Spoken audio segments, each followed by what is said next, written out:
Hello, it's Kerri here. I'm 1 minute early for my Tuesday chat, and of course the cockatoos, I think, are outside squawking their heads off right as I'm going live. Hopefully you can't hear that. That's distracting to me. What is going on? They're so noisy. Anyway, they're not my cockatoos either. They're just wild ones. Who knows? They come through and land on the house occasionally, and obviously they're having a disagreement with each other. So, all right. Let me know if you're here and say hi, and let me know you can hear me. Okay. I'm just checking the settings. All seem pretty good. Yep. Okay. Cool. And I should be streaming into some of my groups as well. So. Just put any comments in any of the groups. I usually go through and check later and answer any questions that I've missed. So today on Tuesday Chat, I am wanting to talk about time management, I suppose, and putting time aside for your art, because I just created a Facebook group for my Essential tier members, so they have a private community as well. And I asked a question when they joined of sort of what's your biggest problem, I suppose, when it comes to creating art.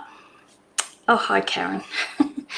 And surprisingly, nearly every single person who joined said that they didn't have enough time.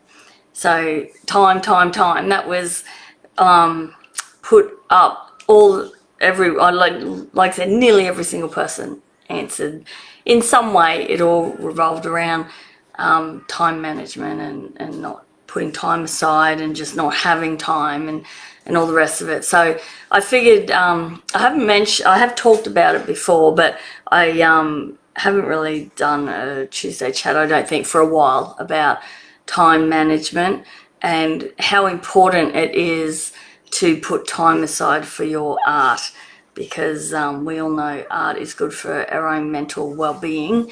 So it should be prioritized. And I'm always on my bandwagon about how important art is to people. And I did have a little chat about this when I ran my last challenge, actually, that I was concerned a lot of people they'd signed up and didn't participate, but in hindsight, a lot did actually participate. They just didn't share in the group, so that was fine. But I think I do it myself. I sign up for things and then I don't follow through on it because I run out of time. So time management really is important, and especially for our art. So I've got some points here, some problems and solutions, things like that I thought I would run through. And yeah, if you're watching, you can pop in the comments as well. If you've come across any ideas, or if there's problems that you have with time as well, like maybe we can figure out an answer to that and help solve that problem. But I think what I've written down here, I think, covers a lot of reasons why we struggle with time. And setting time aside, I suppose, is the main thing, because we always say we don't have enough time, but we all have 24 hours in a day. So it's how each of us use those 24 hours. Okay, so I think there's a lot of reasons why. And that's the underlying problem. It's not that we don't have enough time, it's that we're not managing our time better and we're not prioritizing our art. Okay, hi Di.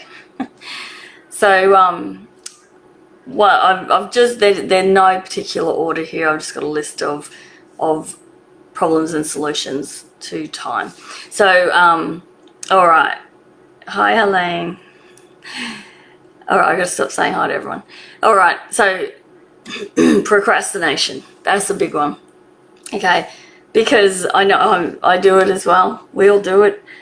You're like, right, I'm gonna get this done today, and then something shiny happens, you know, around us, and we get sidetracked, or we put it off, so we procrastinate.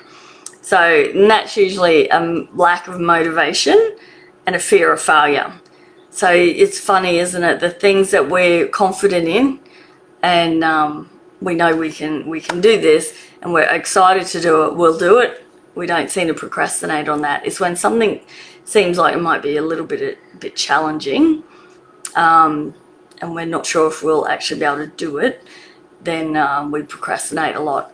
So I know, especially when you're in your house, and that cleaning seems to be one that a lot of people procrastinate with, and in your art studio. So I'm always, if I'm putting something off, I usually think, oh, I need to clear the table, or I need to clean this space first for some reason. So, but another way is to break down larger projects into smaller, manageable tasks.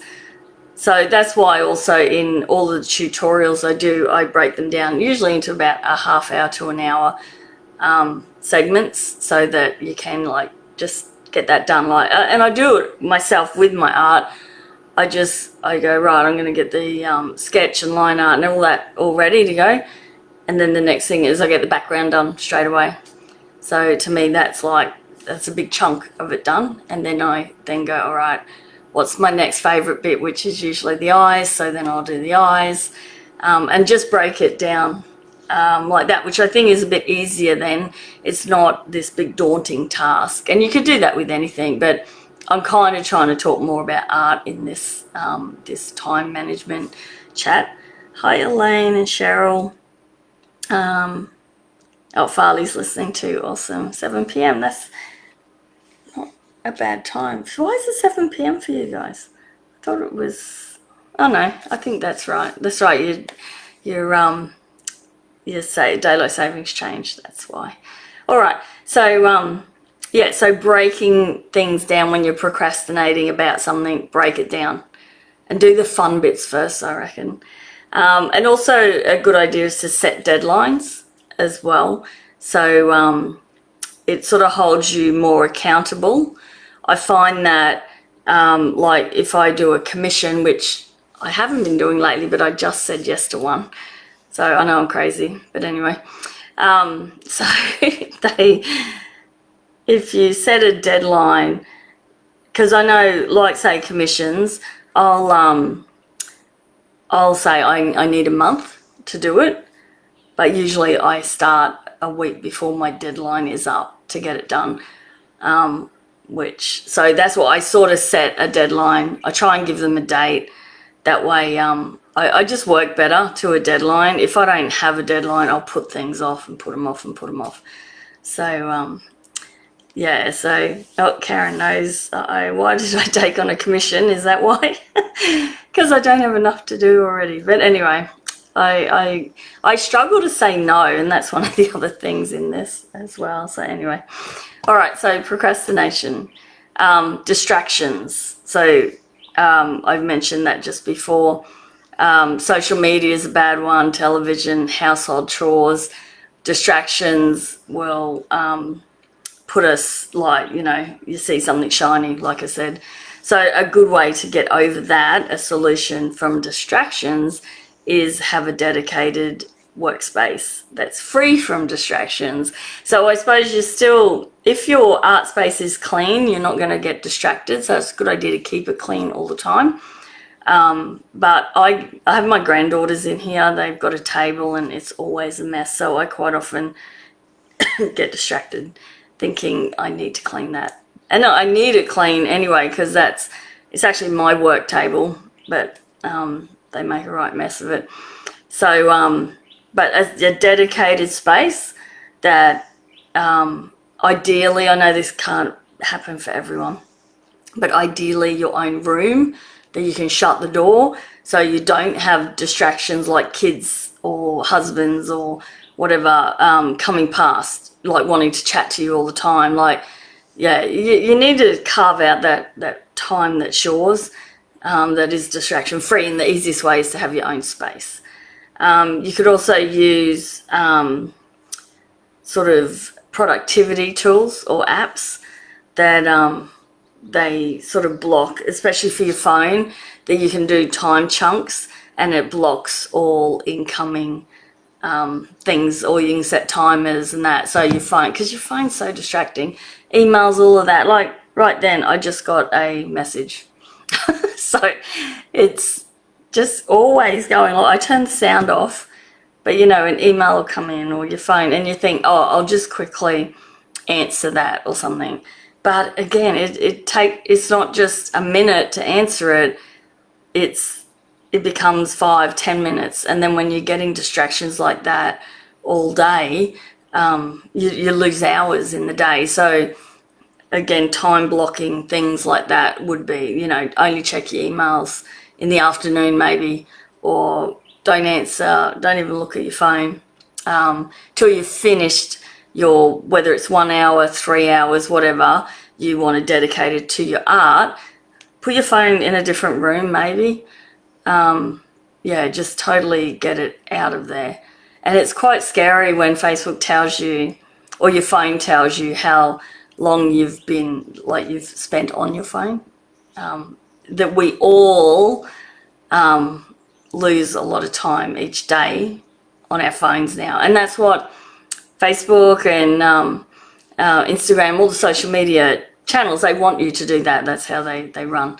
So they want you on there. So they have all these ways of keeping you on there, which, you know, the whole Instagram Reels and TikTok, where they're just 30-second short things, and you're like, oh, you know, it's only 30 seconds, but you do the flick and you go to the next one and the next one, and before you know it, an hour's gone. So, but I'm not talking about social media distractions like this, like me talking on here.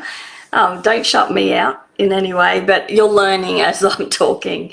Okay, so educational social media, I think, is fine if you're learning something, but just I'm talking more about like distractions when your phone's buzzing, or yeah, social media as in just mindful, not mindful, but you know, when you're just looking at things and nothing's sinking in, so you're not actually learning anything in that case.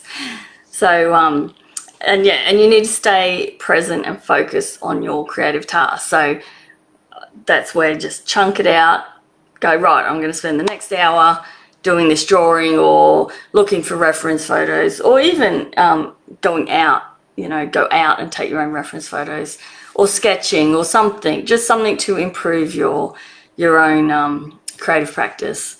So definitely try not to get distracted.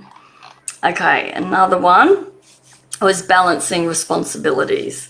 So I know, especially everyone that I seem to have as my members and all the rest of it, we're usually over 40, and you sort of get a lot of responsibilities. You've got kids, you know, family duties. Some of us are still working. You know, there's all different things that you feel like you're responsible for. So you need, I think you need to carve out dedicated time in your schedule. So what you do is, you know, maybe write down what you do each week, every day. Just do a week thing where, you know, just mark down this hour or these couple of hours I spent, you know, making dinner, or I was doing the washing, or, you know, I worked, or I had to do the shopping, or whatever it is you do each day. Actually write it down so you can then look at where you do have time to put art or creative practice, whatever, and make it a non-negotiable appointment, just like a doctor's appointment. You know, set it as an appointment in your calendar, and that way when someone says, oh, you know, can you babysit? That happens to me a lot. I can look at my calendar and just say no, and don't think, oh, it's only my art, yeah, I can do it, because your art practice really, that's how you're going to get better. And if that's what you want to do, is get better, of course, then it has to be like non-negotiable. You can't let other things take over your time, because for your own mental well-being as well, it's really important. So definitely get it in that calendar, work out that, I don't know, say every Wednesday or every morning from 10 till 11 or whatever, just that's your art time. And let everyone around you know that's it, that's your art time. So that way they get to know, and then also you don't double book yourself as well. So, Karen, you're not a distraction. Oh, I'm inspiring and educational. That's good. That's what I'm trying to be. All right. And yeah, so for the balancing responsibilities, so yeah, you're carving out dedicated art time and putting it down as an appointment. And it, like I said, it's so important for self-care and personal fulfillment, of course. That's why doing it in the morning is a great way to start your day as well. Getting your art time in, you know, you sort of makes you calm, doesn't it? Unless you're struggling with something. But, you know, just you go off with the fairies and just enjoy it, and then it's a good way to start the day, and you're feeling good because you got something done, you got some of your art done.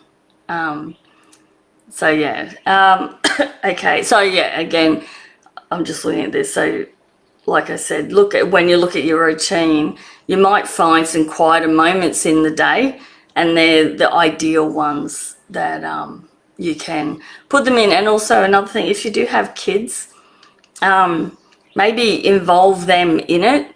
So I know my daughter's a good example. She's got 2 young kids and they're living here at the moment. So if you know, not that she's into her art, she's into face painting, so she face paints the kids. But say if I'm looking after them for a bit, I'll bring them down here and try and set them up and let them, if I'm drawing, they're painting or whatever on their own table. So there are ways that you can still do your art even if you have kids. I watched, I can't remember her name now, I did mention her once before, that she had a video. She's an award-winning artist and her work's beautiful. And she's in a garage similar to mine, and she's got a wall down the middle, and one half is the kids' playroom. So it's not a solid wall, it's just a barrier thing. And the other half is her art studio. And so she's got 3 kids. 2 are, I think they're like 5, 3, and one's a baby. One's like 6 months, 7 months old. And she's got the older kids are in the playroom, and she's sitting at in her art studio at her desk, and she's got the baby on her lap and she's painting. So if she can do it like that, then I reckon any of us can do it. So yeah, it was very inspiring to see how, but she obviously loves it and wants to make a career of it. So you do what you do if you love it that much. So, all right, another problem we face is perfection and self-doubt. So again, these are all reasons we put it off. Okay, so so that's what I said at the start. Putting aside time for your art is really important, but there's all these distractions that stop us, and a lot of them are mental. So perfectionism and self-doubt. So again, if we're down on ourselves and we don't think we're any good, then we're not going to do it, are we? So we put it off. So we don't make time. We put other things as being more important because we don't think we're any good at it. So other things will come along and take over, which is still, it's a catch-22, because you're not going to get better unless you do it more. So that's what I'm saying. It's really important to prioritize it. Even if you sort of don't think you're good at it, you'll get better at it. So you've got to embrace imperfection and think of it as a journey that, yeah, the more you do it, the better you'll get. And you need a supportive environment as well. So that's where in our in the Creative Barn membership, we have private Facebook groups for both tiers now. So, and they are such a supportive environment. And it just, when people first come into the membership, I know they're really full of self-doubt, and their posts are, you know, usually, oh, this is my first go at this and I'm struggling, or I don't think I'm any good, and everyone's work is so amazing in here, and and this and that. But as time goes and they start to realize they can confidently put work up, and they're going to be really encouraged and made to feel great, and you can see the change in their attitude, and then they get better and better, and they're more confident, and they'll put their work out. And of course, we embrace imperfection in the group all the time. No one's on a pedestal in any way, and we like to do creative play where we're practicing and learning, because it's not, you'll learn from your mistakes, don't you? So, you know, I figure the more mistakes you'll make, the better you're going to get. So, but yes, definitely a supportive environment is really important. So even that could even mean your family members. I know that's a struggle. My husband's not supportive in any way of my art. Again, he thinks it's just a hobby. He doesn't not like it at all, but he doesn't really join in on anything or ask what I'm up to.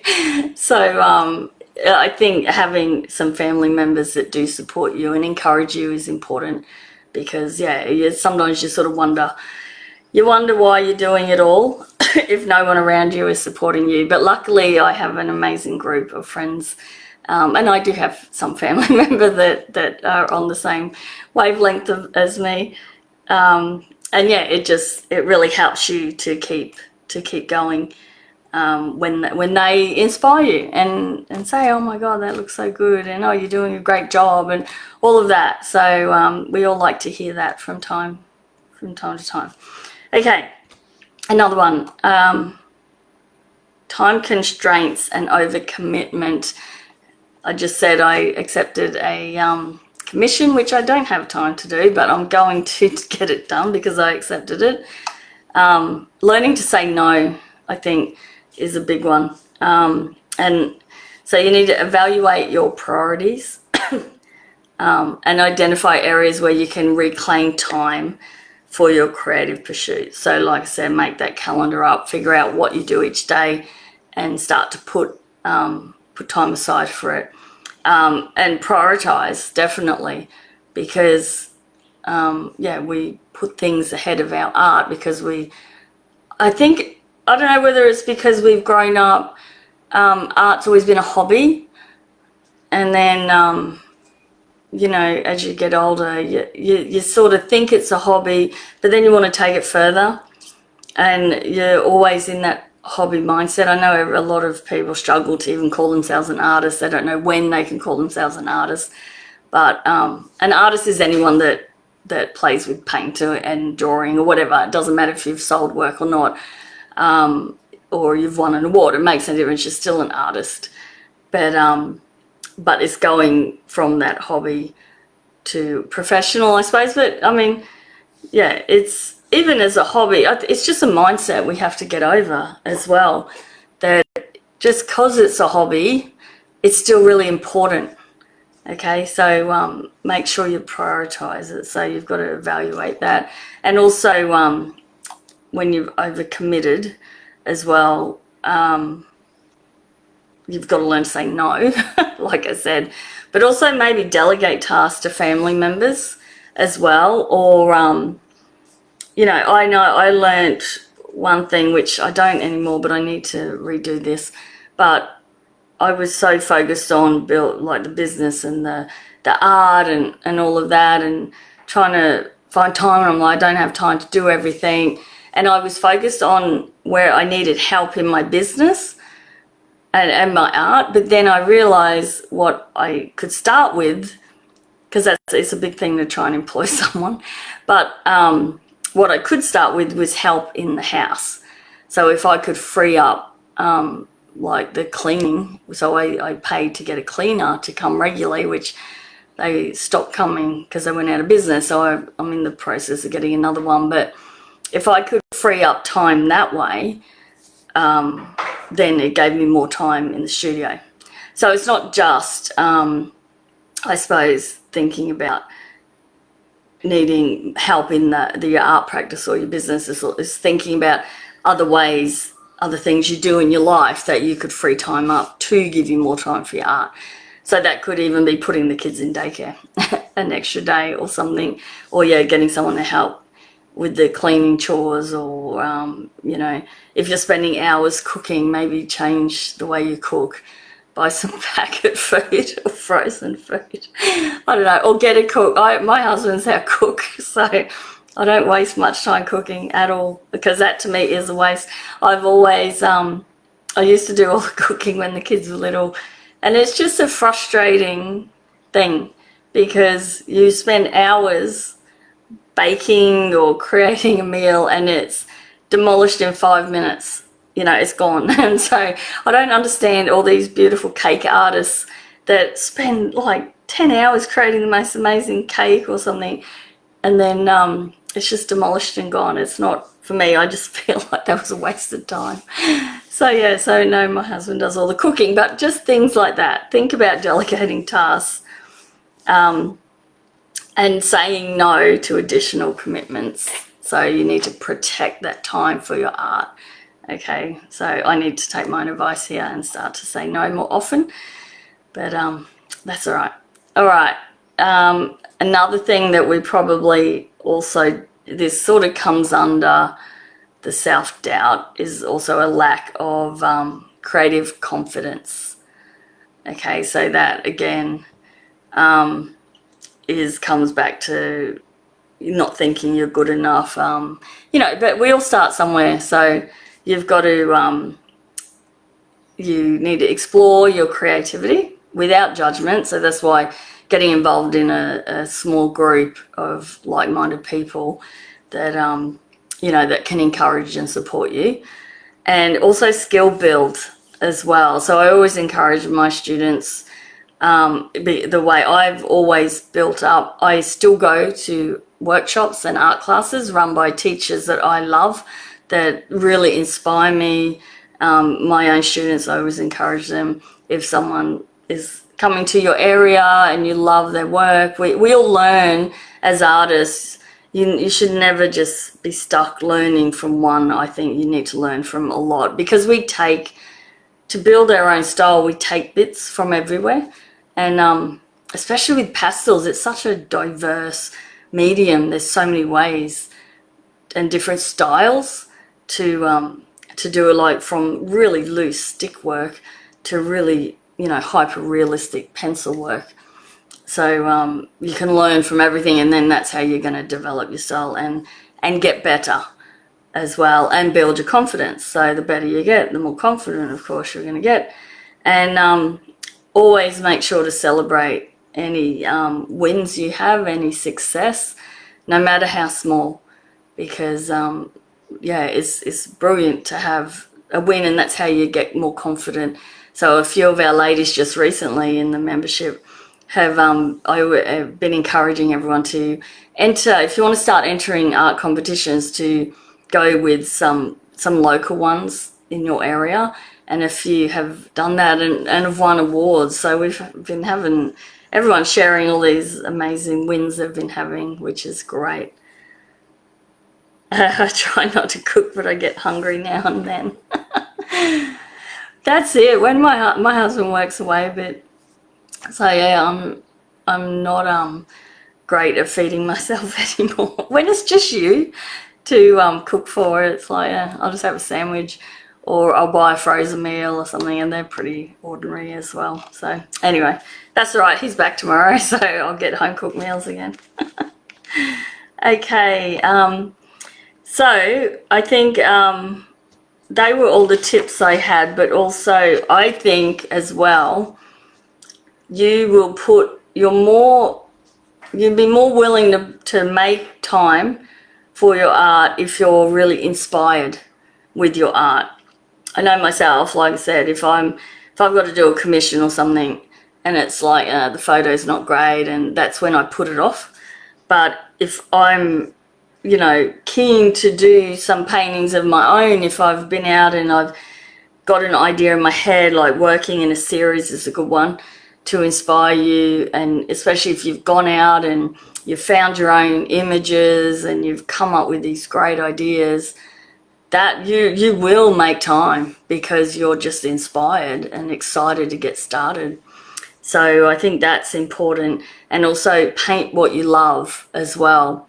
So you know, you need to learn the fundamentals and all of that as you're starting, but that can get a bit boring after a while. But just start, like, be creative. Just start playing with different mediums. Just experiment. If you love animals, then paint animals. If you love landscapes, then start with landscapes. I think, you know, and even like some people will even really define that even more, I suppose. So if you love birds, particularly start creating things just with birds. Like paint what you really love to paint.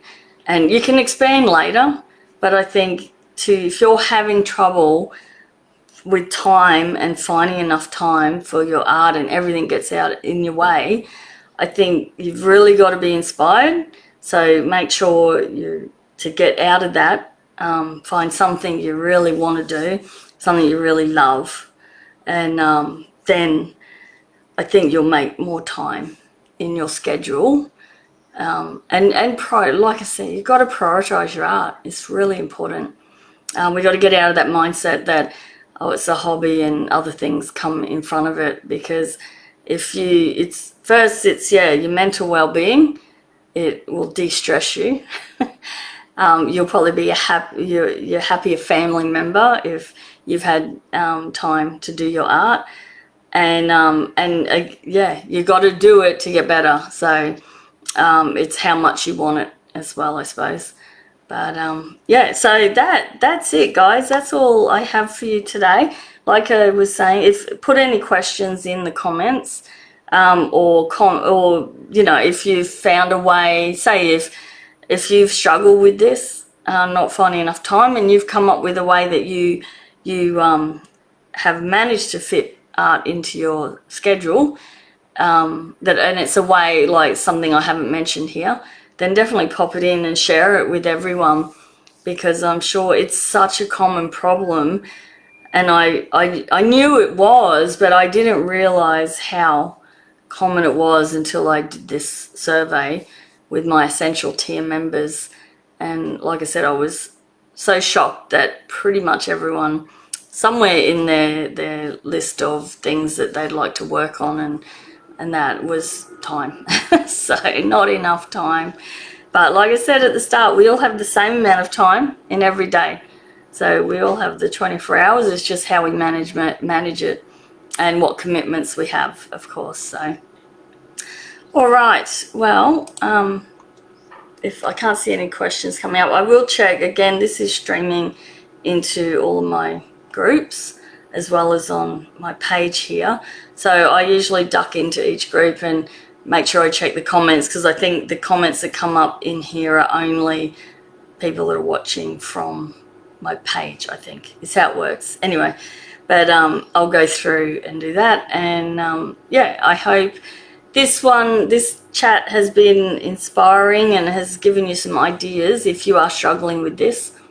And again, I'll get this turned into a blog post, so you can go back, like you can rewatch this anyway, but you can go back and have a look at some of the points in the blog as well. So that'll be up by the end of the week. Okay, good morning, Susie. That's all right. I'm signing off now anyway. So, alrighty, guys. Thanks for joining me. I've still got this silly cough. It's getting better. And I will, talk to you all next week, and have a great day. Bye.